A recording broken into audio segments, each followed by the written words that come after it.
Phase Zero, Season 4, Episode 35. I'm still trying to do my best Beatty impression for the intro. I think I'll gradually get the hang of it. I'm your host, Jenna Anderson, and I am joined today by Nicole Drum, who is in place of Aaron, who is currently on the way back from a vacation. Hello, I'm glad to be the Aaron replacement this afternoon. We're Whatever so time happy it is to where have you you. are. We're so happy to have you. We also have, there she is, back from backstage, Jamie Jurack. Hello, how's it going today? It's going good. It's going good. I feel like 3 weeks worth of news have passed since we last did an episode. I feel like we have a lot to talk about. We've lived a lot of lives since our last Wednesday show.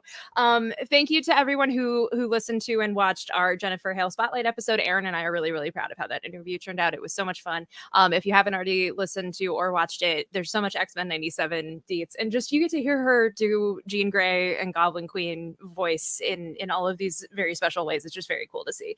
And there are other interviews on the Phase Zero channel that we're going to talk about later in the show, including one that I know Jamie is very, very excited to talk about. But yeah, so first and foremost, we're going to kind of dive into a lot of the new looks that have come out this week, starting with the Marvel 85th anniversary video dropped last Thursday. That was a post-credit scene of sorts. There were many post-credit scenes to Wednesday's episode, but it included the 85th anniversary episode. And we got new footage for some future projects. We have very brief looks at Daredevil Born Again, Ironheart, Thunderbolts, Harrison Ford as Red Hulk from Captain America 4. How are we feeling about the footage that's in this trailer? Oh, fun. It's funny because you were like post-credit scene, but they accidentally posted this a week early and then they did. it. Yeah, they did. And so it was like, we spent a whole week being like, are they gonna post that again? What happened? They actually showed this at the Infinity Saga concert, which was really cool to see on like a giant screen. And yeah, the little stuff was fun. I mean, I feel like Ironheart got shafted a little. Like it's like, yeah, there she goes. Yeah. Okay. But anything new is exciting, let's be honest, especially in the age of getting less content. So I'm honestly like, I keep forgetting that this sounds terrible. I keep forgetting some of these projects are coming because I feel like it's been such a long, I know that sounds bad, but like I said, we've lived a lot of lifetimes over the time we've had.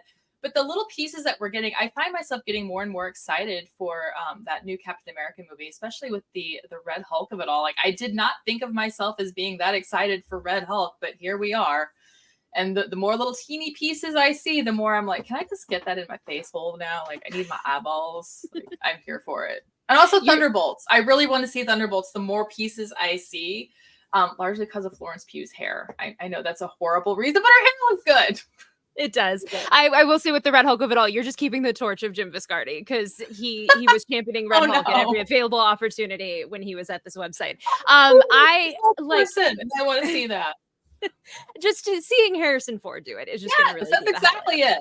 I think this is the perfect little amuse-bouche. It is, as Jamie pointed out, extremely funny that this got posted like a week early and then very quickly and unceremoniously deleted. Like, I hadn't even seen it originally be posted before I saw people talk about it, and then it was like, oh, this video will come out whenever it comes out. And so I'm glad that it did. It gives you just enough. I feel like Jamie said, Ironheart could have been a little bit more prominently featured. You could at least have like an idea of what you're looking at, but it still is cool to see. And having seen the Thunderbolts trailer at San Diego, like that hero shot that's in this trailer is very cool. And I'm excited for that trailer to be released officially because I think everyone is really going to love it when they see it. So I think it's just a cool little thing. That's cool to hear that they played it at the Infinity Saga concert. We will get into that later in the show of Jamie's experience being there because it sounded like so much fun. And speaking of trailers, we don't have this one queued up, but it kind of also broke the internet a little bit. There's newer trailers for Agatha that have some interesting tidbits. It was like the week of Agatha content. They like truly, we got like a poster and a featurette and 2 different trailers. And there's a lot of interesting stuff in there. They were really, they're like, don't forget Wanda exists. They're really going into it hard. And it's so funny because Jenna, you wrote in the notes, like they're really leaning into Wanda and Mephisto. And it's funny because in the trailer, Joe Locke's character, who we know only as Teen, he gets like an M kind of like sewn into his mouth, like he's like under some kind of spell. And like for me, in my mind, it was like Maximoff. Like there was no other option. And then it's like, oh, it could be Mephisto. We're back at this again, aren't we? Here we go again. It also, like, it could be a W for all you know. Like, it just looks like a squiggle. That could be either letter. Yeah. And I think it's the funniest thing to just be back around to the Mephisto of it all. Like, we all were in the trenches. We all were around at this website when WandaVision dropped. It's wild to be back here again. It feels like they're trolling us. It really, Oh, 100%. Specifically, they're trolling all of us, and it's funny, I think. I saw that, and my first thought was like, oh no, they are messing with us and the Mephisto of it all. Like, granted, I have never let go of the Mephisto of it all. Like, I am going to hold on to that until they give us Mephisto. And I'm already like trying to cook some theories in the back. I haven't even seen this show, and I'm already like, what Mephisto theories can I cook? Because I need, at this point, they have tortured me long enough. I need Mephisto. Just even if he's just in a corner somewhere, like evil grinning, I need Mephisto. But like, I saw that and I'm like, oh, they're messing with us now. They are messing with us now. That's probably just going to be some calligraphic magical stitches or something. It's not even serious or important, but now they know what they're doing. And I'm like, I'm being tortured. But it could be a W. It really could. Like, M's and W's look like it. Maybe it's our wink, wink, nudge, nudge of teens' real identity, and we're all just so fixated on Mephisto. I don't know. The theories, they are a coming. As Randy says in the chat, Eric Voss is about to show up because the Lord knows he was championing the Mephisto stuff during the WandaVision era. Like I said, it could be a W, it could be an M, it could be a W for Wanda, it could be a W for Wiccan. Like, we don't know at this point. We'll get into kind of the Joe Locke of it all a little bit later when we have Jamie's exclusive clip from her Agatha interviews. But yeah, it's so funny to just be at this point of stuff being very suspiciously presented to us. And as Jamie said, it really is the week of Agatha content. Like, I didn't even have time to load these into the show, but like they're dropping new posters, and a lot of them are like horror movie themed. Like, they're so cool. They look really, really cool. We got like a Rocky Horror one. We have all of these just very like horror homages. Everyone in our work Slack was trying to figure out like what movie was what, because some of them are not obvious homages, but it's cool to see how they're marketing the show, how they're leaning into it. And I really hope that, as I have been saying since before we even saw footage, I really hope that this becomes like this spooky season kind of like hocus pocus drop for people who might not necessarily be Marvel fans. So here's hoping.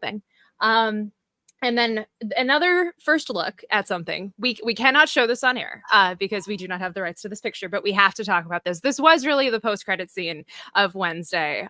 This dropped on Wednesday afternoon. There was a set photo that provided a first look at what the Thing is going to look like in Fantastic Four First Steps.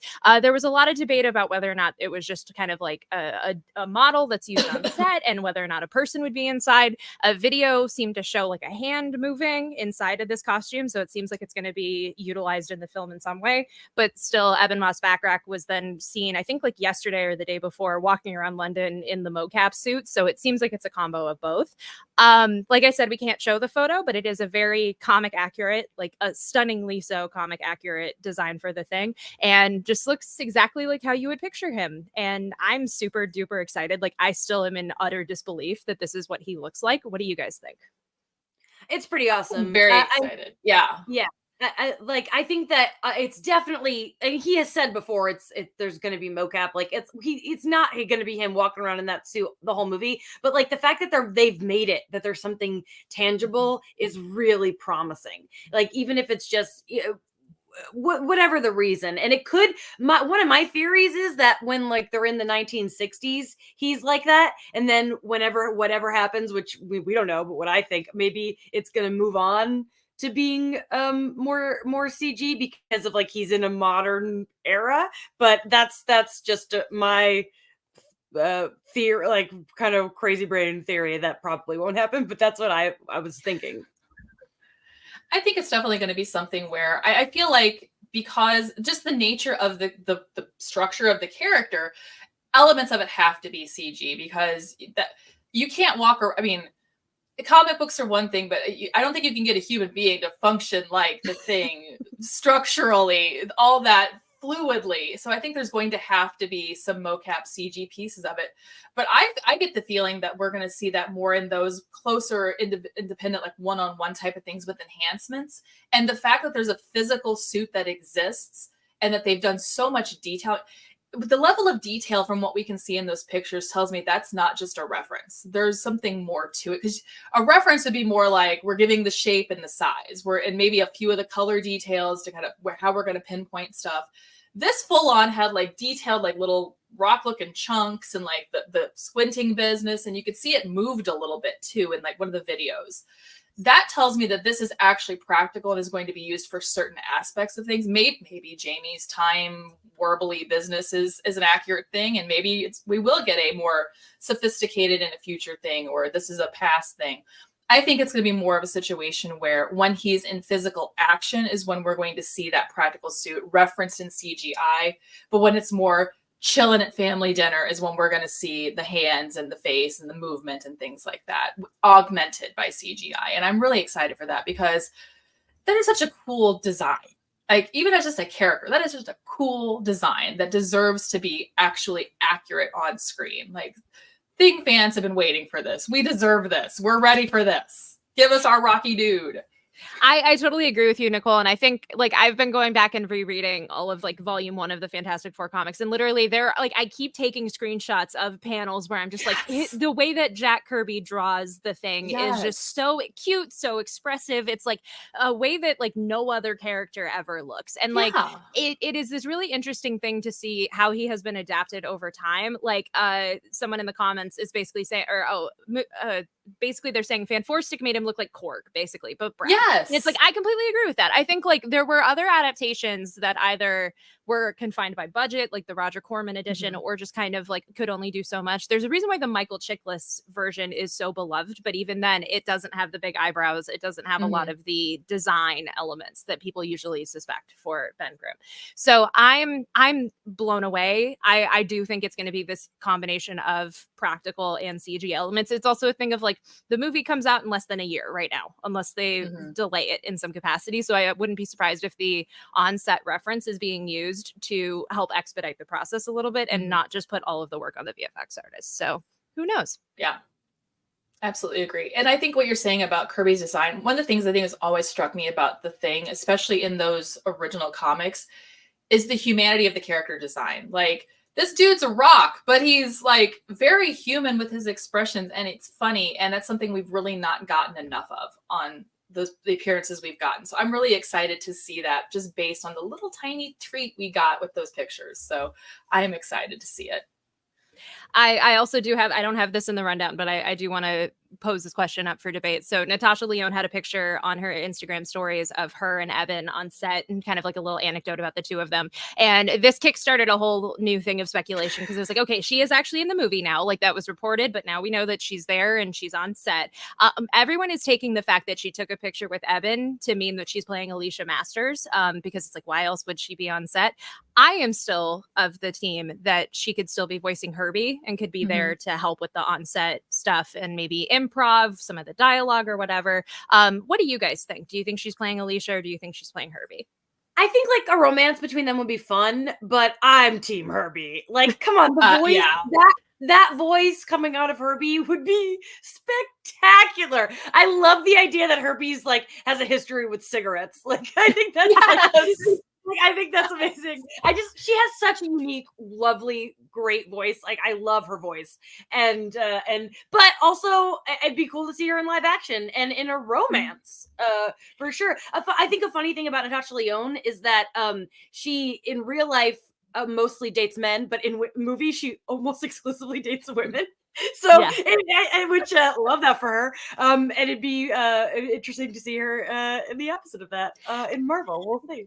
I will say with the Alicia of it all, the thing that I keep getting hung up on is, as a character, Alicia is nothing like Natasha Lyonne. Like, right? I'm not saying that she's not capable of playing against type and getting to that kind of performance, but like Alicia's entire thing is being very, very just quiet, and to use the TikTok word of the month, demure and soft. Yes. And it's like that.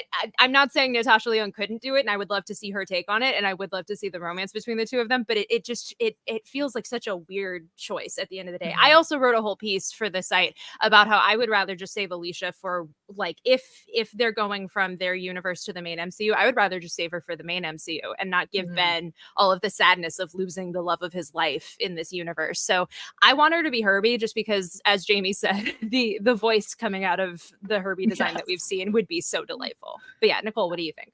I'm in the same boat. Like, I feel like it's not that I don't think that she could do Alicia. I think she absolutely could. I think it'd be a real treat, but I can't cognitively put those two people together. But I've had my heart set on her voice coming out of Herbie since even the whispers of that began, and now I need it. And I think that would just be so funny and so perfect. And it would make sense for her to be on set, maybe doing some of that to like get the vibe and get the thing. Because I mean, it's a robot, you have to have something to respond to. And I've had my heart set on Herbie. That voice coming out of that robot is like really the one thing I really want and need from this movie. And that's what my heart's set on. So while I would take her as Alicia, and I think it would be a very interesting take on the character, I'm with Jenna. Let's save that character for something else and just give me Natasha as Herbie, because it would be galaxy brain level epicness. Like, I need it. I also just selfishly, I want all of the Herbie merch. Like, I want to be able to go to Target and get like a talking Herbie toy. And squeeze you it like and press it's the hot. button and it sounds like Natasha Lyonne. Like, that is a beautiful thing to imagine, and I want to live in the world where that's a reality. So here's hoping. All right, we're gonna take a quick 1-minute break, and when we come back, Jamie got to do the Agatha All Along junket, and we have a lot of details from that. So stay tuned.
Welcome back to Phase Zero. We are in Phase 2 of today's show, and we're going to talk about the Agatha All Along junket, which Jamie did very recently. First, just talk about the experience of it. When was it? Where was it? How was it? All of that.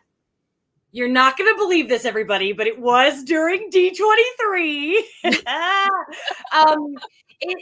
First of all, like, just the fact that I have not been able to talk about this for weeks has been killing me. The fact that like I've seen the first 4 episodes, but what's funny is the episodes are still under embargo. I'm not allowed to share my thoughts on the episodes, but all you have to do is go watch my interviews and it's very clear how I feel about the episodes. But technically I'm not allowed to say. But it was really cool. And I have to, of course, shout out BD, because BD was offered all of these interviews. BD shared them all with me. He did not have to do that. He knows what it meant to me. And he's, I mean, just the ultimate team player. He did get to talk. He talked to Brad Winderbaum, though, and he got some great stuff, which we'll get get to also in the episode.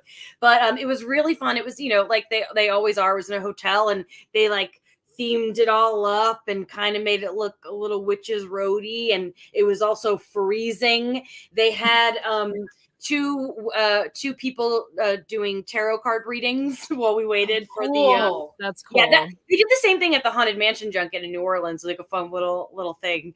And as you saw, as Nicole mentioned earlier, I gave everybody friendship bracelets, which kind of started with Jenna and my friend Jackie giving me bracelets, and then I was like, "This is fun!" And it's you don't have to be a Swiftie to like making crafts, you guys. Crafts for everybody. And so I will say, my interview with Jack Schaefer was my favorite. I loved talking to her. I just want to hang out with her and pick her brain forever. That was really great. But obviously, being in a room with Catherine Hahn and Joe Locke was very exciting. And the day before the junket, they had this big bus, and this big Agatha bus, and we kind of got word that something exciting was going to happen. So I show up like an hour early, and I'm like, I'm ready. Where's the cast? And sure enough, the cast showed up, and I was right on the gate. So they all came down. Catherine came down, and she was like, "Let's take selfies," and came to me first because I was in the prime spot because I got there first, and I showed her my tattoo. And then so the next day it was a good segue. Like, I showed you my tattoo yesterday, and then she made me show Joe, and that was all really fun. If you don't know, I have Agatha on the back of my neck. So it was fun, and thanks to everybody who've been so nice about them. A lot of lovely responses. I think people can relate to my excitement. Like, it's hard not to be excited. This is the most excited I've been for something Marvel since WandaVision, and that's really exciting. So I'm just like grinning ear to ear just hearing you talk about it, even though it's like, yeah, I was there. We were at D23, and like we had to be quiet about the fact that Jamie was doing this junket. But I'm so glad you had such a great time. We're going to play a clip from the junket where you talk about a certain character who people think might be in the show. Once Richard can do it. And right now, I am like, I'm not waiting for her. Like, this is Agatha's show. I'm not sitting there. I'm not going to ask if she's showing up, but I am curious if you've talked to her, if she knows that the Witches Road is happening. I actually don't know if she knows, but we texted yesterday. I texted her to be like, "Oh, I'm thinking about you nonstop. I love you." And because she was such a good introduction and welcome to this world. And so it was really sweet to have like a connection on the eve of all this press. And but I don't know if she knows I don't know what she knows about the show. Okay. I think Mary and Jack were sending her photos during production. Yeah. So. Okay, great. I love that. You were in a movie that I really enjoy called Liberal Arts. Oh, yeah. And if you were like, which liberal arts actor would be walking the Witches Road? It is kind of funny, right? Yeah, and I'm curious if that has come up at all. It hasn't. You were the first person to. I played Lizzie's roommate. You're the first one. First person. Yeah, I played her roommate. That was one of the first films she made. Mm-hmm. Yeah, it was her college roommate. Oh, funny. Okay, so you haven't called her and be like, guess what I get to do? I mean, if I have, I can't tell you. Okay, I love that. Love that tease.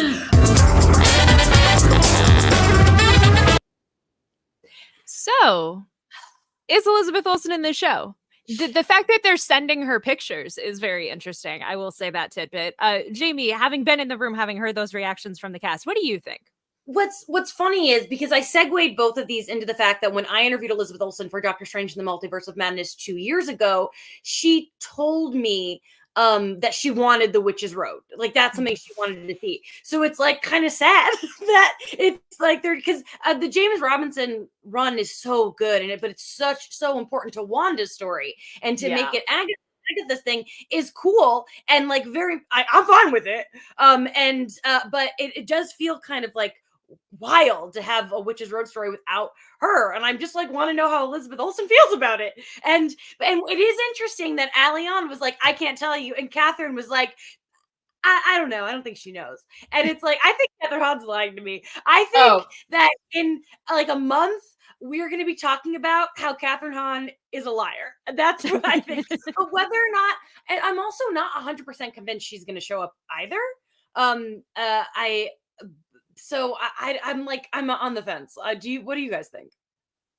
I agree with you. I feel like it's really is like 50-50 here. And it is the thing of like, is this just the Marvel Studio school of like being able to lie in interviews? Or is it like they legitimately do think that she doesn't know? Because like we've heard her talk, like Elizabeth Olsen talk about the experience of playing Wanda and how she's like, I would come back, but I'm not necessarily missing it and stuff like that. And so I don't know. And then there's also, like we talked about it last week, the rumor that she might show up in Vision Quest in the Vision show. So it's like, I don't know at this point. I do feel like in a month and a half's time, we could just add Catherine Hahn to the Harrison Ford list of like people who lied to Jamie's face, and that would be very funny. But also I feel like she could also just not be in the show and the focus could just be on Agatha. Like, I don't know.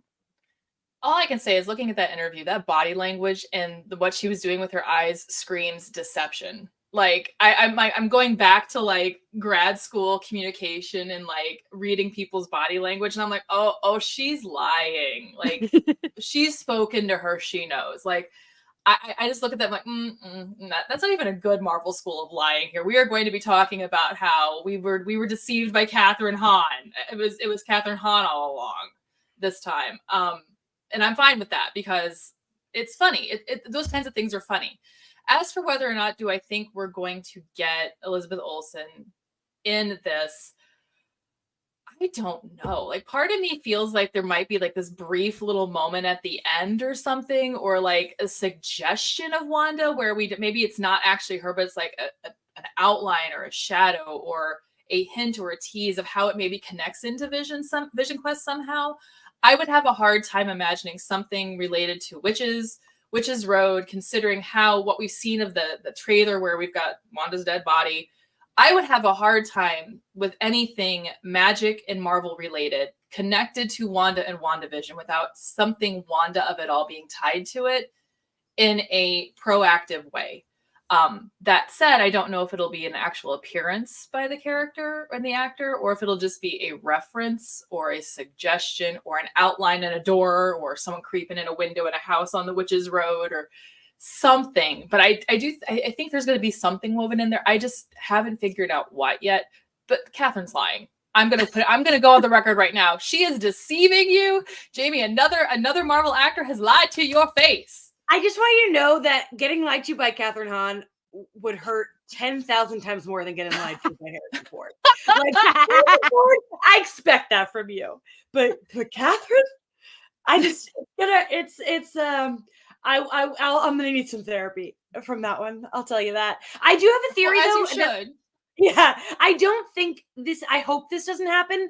But a big part of in Wanda storyline, Agatha's a ghost who kind of guides her, and I'm like, what if, because she's supposedly dead, if she really is dead, what if she shows up as a ghost? Which I don't want, because I don't want Wanda to be dead, and I don't believe she's dead. And I'm standing by that. But that could be an interesting role reversal. Here's like, I fully think that could happen.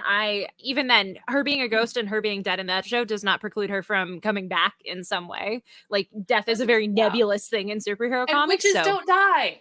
Yeah. Witches don't really die. I mean, magic is eternal, and she might be dead, but let's bring it back. You know, it's witches, it's witchcraft, and I'm actually very curious to see how the show addresses the fundamentals of witchcraft, because one of the things that Marvel does pretty well is they incorporate like not just the comic book aspect, but like things that people see in reality. And regardless of what you believe in, like there are people in this world that believe in magic and witchcraft, and it'll be interesting to see how that gets incorporated too. And if that's the case, witches don't die.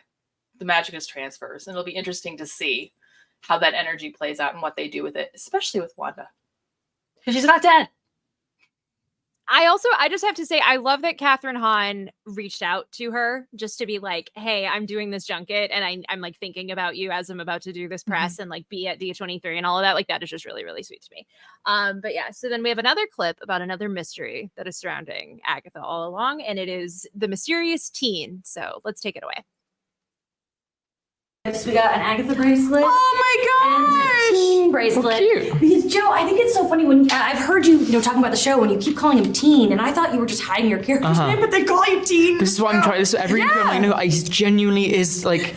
I call him teen. It's really cute. It's really woven into the show, and I was like, I'm like, no, I mean it. It's genuinely like it's the character. I'm not just. But we all are are like guessing, right? We all have our theories. I know my theory, and I'm curious. You're kind of getting thrown in the deep end here in terms of keeping Marvel secrets. How has that been for you? Is it a struggle? It's frustrating sometimes because I want to talk about all the amazing things in the show, but also the amazing things in the show are only amazing if the secrets are kept until they're supposed to be. Like the reveals and the twists and the turns are only effective if they're kept. I think that is a really good outlook to have on everything. And I especially think in like the spoiler culture of Marvel, like having him say something like that really goes a long way.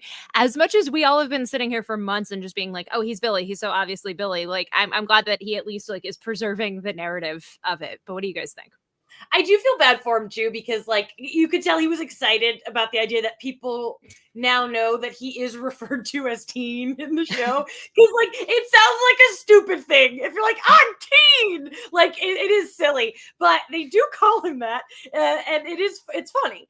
And but like I also have to say, since this interview, I have now finally watched all of Heartstopper, and I loved it so much. And I'm sad that I didn't watch it before I got to interview him, because I would have been a little more like, oh. But yeah, it's got to be hard to not only join the Marvel Cinematic Universe and have to dodge a million questions, but like when everybody is, it's like when Catherine Hahn came on, we all knew she was playing Agatha. We all knew it. And I really think this is going to be a similar situation, but like we don't know for sure. So we just kind of have to keep guessing. I am one of those people that like, and I'm the worst of the people in the world. Like, I don't hate spoilers. Like, if you tell me everything about something, for me, it kind of like almost makes things better, because then I can watch even with more detail. Because that's just how my brain is wired. I think this might be one of the very few things where I do not want to know. And so I am with him on this. The secrets need to be kept. And I feel bad for him having to keep those secrets, because that cannot be an easy thing to do. But this is one of the rare moments where I think I'm going to agree with him. Like, let's keep those secrets. Let's see those twists and turns. And I just also think it's hilarious that they chose teen as what to call him. And it just feels so perfect as something coming out of Agatha's mouth, out of Catherine Hahn as an actor's mouth. I have not seen any of the episodes yet, but I'm just imagining how that plays out in terms of like the comedy of it all. And I think that's going to be, I feel like, and Jamie, you can correct me if I'm wrong, but I feel like that tonally just does something for the series. It gives it that extra layer that just, it's like this perfectly delicious layer of things. And I feel like that right there is just like a little sweetness that's just going to make it that much better. Especially since we're just all like, please be who we think you are, or don't be who we think you are. I agree with you, Nicole. I think it's like, it's campy enough to work. It feels very comic booky in a way as yes. well. Like so many old comics just be like, all right, teen or whatever. Like yes. There's always just names like that it works in the context. So I think it's delightful. And I think he has a very good outlook on the whole situation. And it is going to be funny, like a month from now when the show's actually airing, like where we all are in this debate and in this discourse. But yeah, was there anything else that Jamie, that you wanted to talk about with Agatha? I know one question, the way that you asked one question is kind of breaking the internet. Do you want to address that at all? I was like nervous because I was like, I just asked a question that like a name was said in an episode. And I was mainly asking if it was like a kind of a callback thing. And like what you don't want to happen is when you ask a question in your interview for your question to be what people are talking about, you want the answer to be what people are talking about. And that's not what happened. But I haven't gotten in trouble because I didn't, it could be anything. It is fun to be on that side of it where people are guessing. And I'm like, I don't know. Could be right. Could be wrong. I haven't seen a single person guess Dick Van Dyke though. And that kind of hurt my heart. So, easily, that's who I thought was going to show up in WandaVision. That was my number one guess. But no, that was crazy. I do want to say one other thing from the interview that I thought was really interesting was when I was speaking with Jack Schaefer, I brought up the fact that Marvel is scaling back on their projects and whether or not she thought that even though that, that could be a good thing, but would a show like Agatha get greenlit right now because they're making so much less stuff? And she was like, that's an interesting point. She said she always feels like she's getting away with something with like WandaVision, Agatha anyway. So, and she's like, it may not have been as quickly of a green light then. And that's an interesting thing to think about. So. And then she did confirm that she's not involved with Vision, which is Correct. also She interesting. yes, she is not involved at all. She was originally, but now she's not. But she's like, I'm excited. Wish them well. Didn't give me like an explanation. But it seems like, in my personal opinion, I think she was just really busy working on this show, and the crossover and development is what I think happened. Absolutely. Well, so talking about the larger MCU TV output, as Jamie mentioned, so as part of the junket, BD did talk to Brad Wenderbaum, and the video is part of our Agatha coverage, so we are going to play it here. Of course, he had to ask about Nova, so we're going to play the clip. Deadpool and Wolverine. He told me Nova is going to be a show. That's you. So Nova's in development right now. We are, but I will say we're developing more than we make. You know, this is part of the new Marvel. But we should talk about this because the at Marvel, everything has a spotlight on it, and everyone gets super excited, and we love Nova, and we want to get it right. Yeah. So, but it's it's in development. We got a few things in development, and we're not going to go on a show until we are happy with a pilot, happy with the Bible. So it is in development right now. I mean, obviously Nova, Richard Rider, pretty cosmic character. Yep. Cosmic on Disney Plus hasn't really happened yet. Yep. Do you think how do you think TV could approach that pocket, those further out universes, parts of the Marvel universe? I mean, I've been really inspired by what Trek has been doing over the last few years. I think their shows are incredible. That's why we hired Terry to do Vision Quest with us. The Nova that's being developed right now, it is really like it's an amazing ensemble piece. I shouldn't say too much. I totally get it, yeah. But it's like it's a great cast of characters that like are it's got shades of Trek, it's got shades of Battlestar, but also has it also feels like if you know those comics, you know how heated, let's say, that Richard Rider kind of world can get, and it certainly embraces all of that.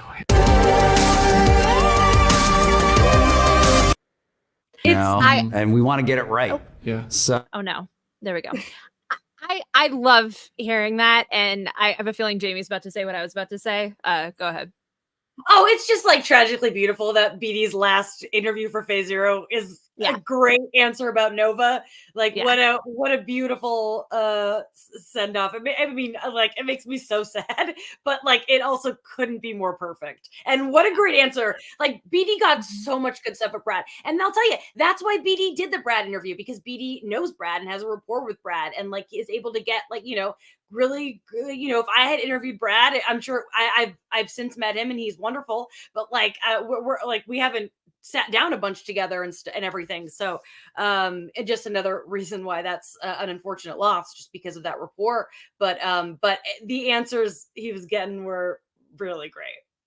I love knowing that like Star Trek and Battlestar are their touchstones. I think that that's a really cool way to kind of like frame something like Nova. Also, like the notion of it being an ensemble is really intriguing to me, because I'm like, what other cosmic characters could potentially come into this? Like, I know people have wanted to see like Gladiator and Moondragon and all of these just like weirder cosmic people. It's like, is this a place where we could see them? Is this a place where it is really just Richard Rider, maybe Sam Alexander and their families, or is it something bigger? Like that excites me, and that makes me really happy that like this could be a show, as opposed to just like trying to cram all of that into a 2.5-3 hour long movie. I like the idea of it being an ensemble as well. And I think for me, like I'm not the biggest Nova fan, and that's not to say that everyone's got their pockets of Marvel that they love, and the cosmic piece of it is not my pocket, but I can especially appreciate BD's love of Nova. Like, I mean, you hear him talk about Nova at any point, you're going to end up really appreciating that and being curious about it. But when he mentioned that Battlestar is kind of a touchstone, I like Trek, I really like Battlestar. That right there makes it more interesting for me. And of course, the hedging it with it, we got a lot of stuff in development. Of course, you have a lot of stuff in development. We get that. But knowing that those are the touchstones makes me want this even more, because Battlestar and Trek are both really major facets of cosmic and space and science fiction. And if they're using those as touchstones for something like Nova, and they're doing it as an ensemble, this could be an absolutely killer product if they get it right. And that right there is enough to sell it for me, as somebody who is not as familiar with Nova as someone like BD or some other people who cosmic is their corner. So just hearing those pieces of it have made me more interested in this. And now I really want it more than I did before. And I think that's just very interesting in how they're going to translate it. Absolutely. And then also from BD's chat with Brad, he asked him, does he see more special presentations happening soon? And Brad's answer was, quote, yes, I do. So I had also missed, I guess Kevin Feige said in the lead up to Deadpool and Wolverine that there was at least one special presentation in the works, but that it would be something that wouldn't come out until 2026. Do we have any theories about what that could be? Because personally, I'm just very excited at the idea of special presentations coming back, but like I have no idea what that could be at this point. I just hope they remain holiday themed. Like, I hope that every single one drops on a holiday, and it can be like Arbor Day. It doesn't matter. But I love that we've got Halloween, we got Christmas. Keep that energy going. Let's get a Valentine's Day special. I was gonna say, can we get a Valentine's Day special? Yeah. Like, I would really like a Valentine's Day special. I think it'd be hilarious. Please, the Harley Quinn one that came out was so good. Yeah. Like, give us that in Marvel, please. Or like a summer break special or something like that. Like that would key be it to fun. summer, because I mean, I feel like there's a lot of like things in Marvel we could do for like a summer break special that would be, you could go a lot of different directions with it, but that could be action oriented. Whereas like, you know, the Guardians one was very like emotional and holiday and Christmassy, and then there was the spooky of werewolf. Give me something actiony for summer. Like a summer special, like send everybody to the beach and let there be a heist or something. Like I don't know who we'd send to the beach for a heist, but that'd be hilarious and I'd be all down for it. I will say my one tinfoil hat theory is like maybe it's something tied to Fantastic Four, and like the reason why we wouldn't see it until 2026 is because like that movie has to come out first. Like I feel like that could be cool. Also with like Doomsday and Secret Wars on the horizon, like who knows, maybe it's a special presentation just about like Robert Downey Jr.'s Doom or something tied to that. Like I feel like anything's possible, which is kind of like interesting and terrifying at the same time. So I'm Marvel let Varian vacation. Yeah. That would be wild.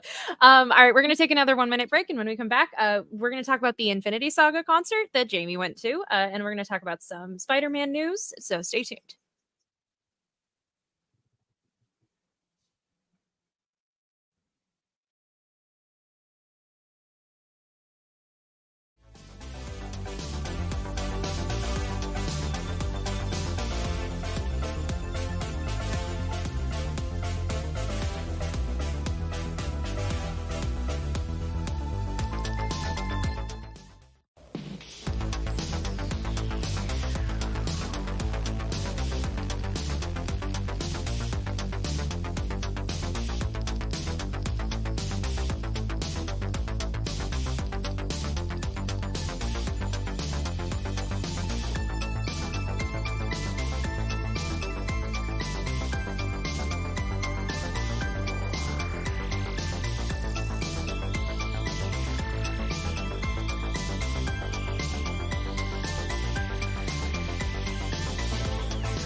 Welcome back to Phase Zero. We are in Phase 3 of today's show. And to start things off, we're going to talk about the Infinity Saga concert, which was held last weekend and which Jamie went to. I'm so sad Aaron's not here because I would love to hear both of y'all's reviews of it, but share your experience.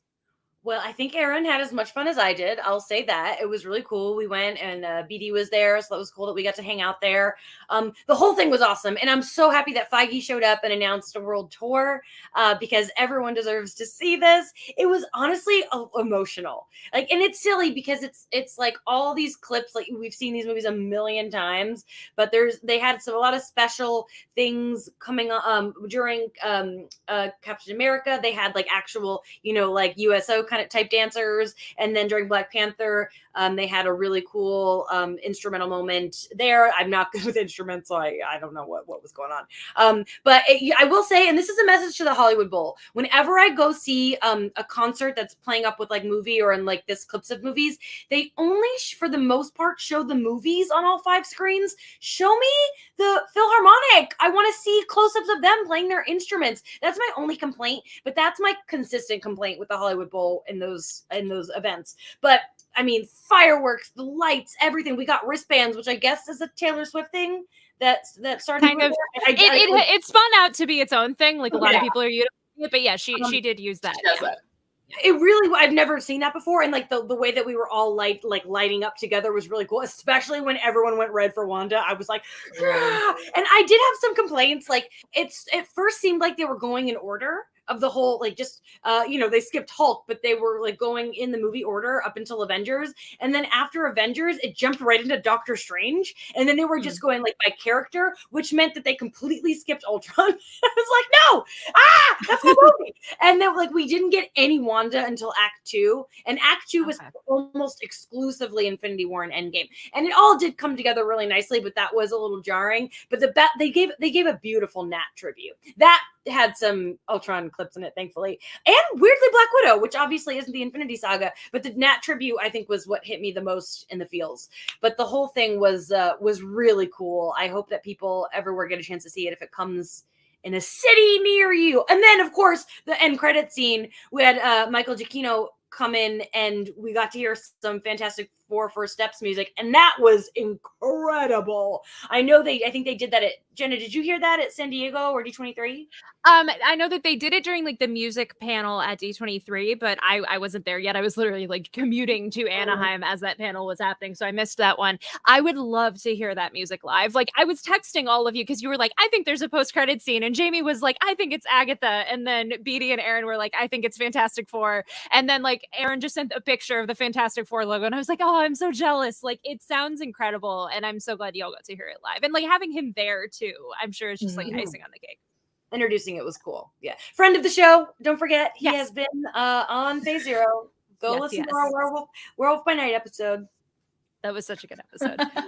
But yeah, I will definitely try to see this if and when it comes to Chicago, because this just sounds like so much fun. This sounds incredible. Yeah, I've been trying to figure out where in Kansas City it would actually be, because there's a couple of venues that I think would be absolutely perfect for it. And when I saw you tweeting about it, I'm just like, I am so jealous and I hate her so much right now. But not like really hate, but like that I hate her so much. But I really want to like live vicariously through. Also, I don't think I realized that you were also Team Evil Robot with me. So I'm very excited to know that you were Team Ultron with me. So thank you. I'm very excited. MCU villain. Yeah. I freaking love Ultron. Every time I tell people like I love Ultron, they're like, "You like the evil robot?" I'm like, "I love evil robots." Hello, it's like what? That's what I do. Jimmy Spades. I'm just very excited for Jake. Yeah, the actor and the evil robot. Hello, but yeah, I'm just like I'm so excited. I love the fact that they did this whole Hollywood Bowl experience. I'm so glad it's going other places because I just love music, and I think music is so integral to any storytelling. And the fact that they're breaking it up to do that and make it more sonically storytelling, I'm just so hyped about it. And just seeing like the little pieces, like I've had a couple other friends who went on the second night at Hollywood Bowl, and they were sending me like their own little video clips of it. They're like, you have to see this in person. You just have to see this in person. You're going to cry your face off. And I'm just like, yeah, I probably will. So that's just so exciting. And I still have forced myself to not listen to the Fantastic Four theme though, because like I'm kind of trying to save myself so I can hear it live if it comes to Kansas City kind of thing. Mm-hmm. But I've heard it's fantastic. And yes, that was a deliberate. I love it. All right. Well, so shifting gears a little bit, but still being kind of on topic with Fantastic Four. So John Watts, who directed the Spider-Man trilogy of movies and also was set to direct Fantastic Four before Matt Shakman came in, is unsure of if he will return to Marvel again. He did an interview with The Hollywood Reporter, and he said in part that was such a specific moment in time, and the reaction to that movie was just so unbelievable. He's talking about No Way Home. It's never going to be like this ever again. And then he kind of talked about his new movie that's coming out and how it kind of was like flexing different muscles that he didn't really necessarily have with Spider-Man. And so it's kind of interesting. I know Spider-Man 4 is still this very nebulous thing. We've had so many rumors kind of circling back to John Watts, getting other directors in the fray. We still don't really know at this point, like who they're going to go with, but it sounds like he's probably not going to come back. What do you guys think? I wouldn't be surprised if he didn't come back because, I mean, realistically, he jumped from something very small and something that he had done himself to this huge playground. And from a creative standpoint, I can understand where, that's a lot. That's a lot to do these movies that are so huge, especially No Way Home, which, I mean, think of the timing of when that movie came out, just like he did. Like, it was one of the biggest, it was one of the first big things post-pandemic. We were all so excited for it. It busted open the multiverse. The fan reaction to this movie was huge. that's kind of one of those things. Is like, how am I ever going to top that in the same franchise, like the same overall sandbox? I can see where that comes from. And further in that quote, he also talks about like making these big movies. You don't get to be as hands-on, especially in the Marvel way, because a lot of the cool action stuff goes to the second unit director. And when he's doing it himself, he gets to do a lot of the stuff hands-on himself. So from a creative aspect, I can see where stepping away and wanting to work on things that he has more hands-on would make a lot of sense. And realistically, you made some of the best Spider-Man movies. Like, walk away and be happy, man. You won the lottery straight out of the gate creatively and getting to do something so cool. I don't think he'll be back necessarily, or if he is back, it'll be a long time down the road to where he's like, okay, yeah, I'm going to come back and have some fun again. But it makes sense to me that he wouldn't want to come back for that, because you do want to stretch things, especially when you go for something so small, just so big. You kind of want to go back and be like, do I still have the ability to do things on a more granular level? So I respect it. Yeah, I mean, creatively, you have to want to take a break. I mean, you did like a whole trilogy, but what I was thinking was, what if he pulled like a Sam Raimi? He does his Spider-Man trilogy, and then in 20 years he comes back and he makes a Doctor Strange movie. Let's do that. Yes, I think that would be really funny. But no, I don't blame. Go do your own thing. You know. Yeah. We know what he's capable of, and and as I've said many times in the show, there are a lot of directors out there that can come in and make really good films for the MCU. So I'm okay with this. Let the man do what he wants. And even then, he's still in the Disney umbrella. Like, he's still doing Skeleton Crew, and that looks great. And so, like, I'm sure it is like a very nice change of pace to go to like movies like Wolves and like Skeleton Crew and just completely be out of the Spider-Man bubble for a little bit. But yeah. All right, one more Spider-Man related thing to kind of wrap up today's show. Jamie, do you want to read this? Because this feels like a Jamie quote. I would gladly read this. So Charlie Cox was at the Tampa Bay Comic-Con, real close to my hometown. And he said that No Way Home almost acknowledged 2003's Daredevil. He said, in Spider-Man, I got to do a scene with Jon Favreau, who I love. He also plays Foggy in that film, the 2003 Daredevil. I'm not sure if it made it into the movie in the end, but we tried to get a pun in, like a little Easter egg where I ask him a question. And Jon's character, Happy, says, yeah, I'm a little foggy on that right now. I don't know if it made it into the movie. I can't remember, but we played with it on the day, hoping people would pick it up. That's actually quite funny. I watched Daredevil for the first time last year, and I literally did not know Jon Favreau played Foggy until a year ago, and I was like, what? I do like that. I also think like that would have been another funny thing if Jon Favreau would have shown up in like Deadpool and Wolverine as Foggy, but that's a little too niche. I don't know. Like, if I didn't know that until a year ago, I feel like a lot of people may not have known that. As the chat is pointing out, like, this was in the more fun edition. Like, this is in like the extended deleted scene thing, but it's not in the theatrical cut. I know if it had been in the theatrical cut, I would have cheered, and I would have been like the only person in my first screening doing it, because I would have been like, Daredevil 2003 mentioned. But I get why it ultimately only is in the extended edition, but it still is fun to just hear Charlie Cox talk about the experience of trying to do that. I love that they tried to put in there, but I'm with you, Jenna. I would have been like smacking Deshaun like as hard as I could, being like, mentioned, it got mentioned. But I think it's very niche, and I think it's hilarious that they tried to sneak that in there, because that just speaks so much to like the fun that these people have with this, and like the overall love of the characters and the history of where these things have gone. And I think especially for the Daredevil of it all, I think that's just really beautiful to see, because man, that character's been on a journey. That character's been on a journey, and I'm just now I need to watch Daredevil 2003 again. Yes, you do. It's been a minute. In this house, we love Daredevil 2003. We also quietly love Elektra, but that's a different animal altogether. So hell yeah, I just love that they tried to do it. You need some Evanescence needle drops in your life right now. I don't have nearly enough of them in my life right now. I love it. That's good needle drops.